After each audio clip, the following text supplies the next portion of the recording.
Good day, Humanistas. I am Stephanie Mariel Diaz. I am here again to discuss one of the subjects in Hume's trend, the trends, network, and critical thinking in the 21st century. Before I start on my discussion, did you know when does a 21st century started and will be ended? So, the 21st century started on January 1, 2001 and will end on December 31, 2100s. It is in accordance with the Gregorian calendar. Now, let's proceed on the main topics. Trends.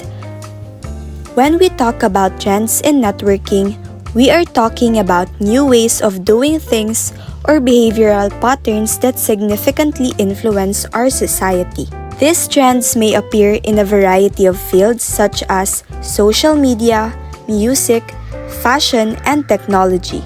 Well, I know for a fact that you already know what is the trends now. Here are the examples of trends in this year: gadgets, teleserye, social networking site, social advocacies, drone technology, denim jeans, BPO, online ticketing, cashless transactions, technologies, dresses, and Korean foods. So our next topic is fads. Do you already hear this kind of word?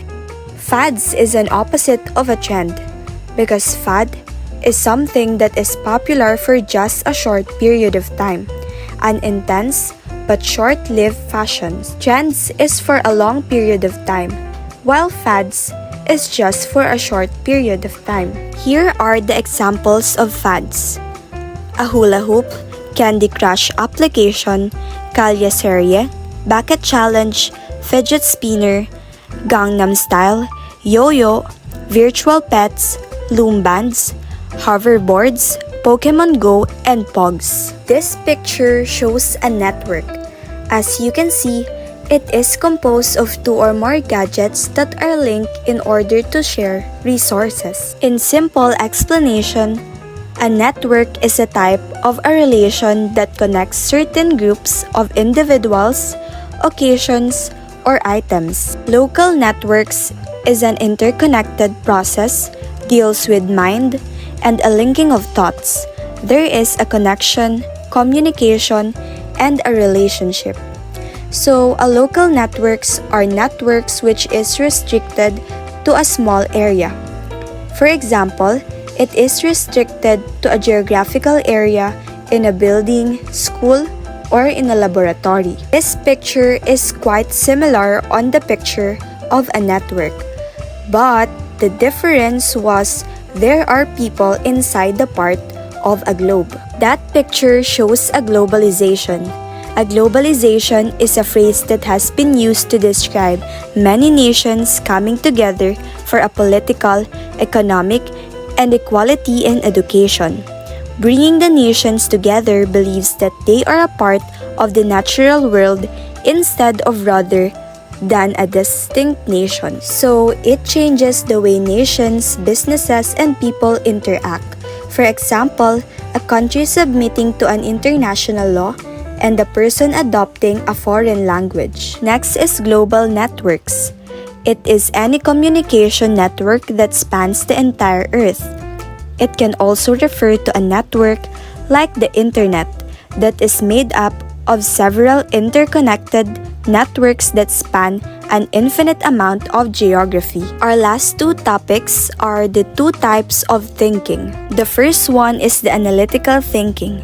It is a logic thinking or a science of correct thinking. It has the ability to analyze, interpret, and innovate, has emerged as an essential aspect of achievement. This way of thinking is known as analytical thinking, and it's considered to be an essential talent in today's world. Here's a good example of this. If asked to characterize a dining table, an analytical thinker may respond that it seats 6 people and is constructed of dark wood.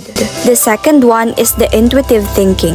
It is a thinking and making decisions based on gut emotion and knowledge. It is frequently applied to solve problems or make quick decisions. When making decisions, intuitive thinkers typically don't need a lot of information or conscious thought. Here's the best example. For instance, we can identify a cup when we walk into a coffee shop since we have seen it many times before. It also makes expected logic to us that it will probably be hot and easily spilled on uneven areas. So in the two types of thinking, what kind of thinking do you have? Are you an analytical thinker or a person who has an intuitive thinking? So this will be the end of my discussion on this subject, trends, network, and critical thinking in the 21st century. Since this is only a simple video presentation to help you advance in this subject, I hope it will help you on your journey through the Hume Strand and that you have learned something new from it. Therefore, keep watching our other videos to learn more, as humanistas are lifelong learners who enjoy discovering new things. Thank you. See you on the next video.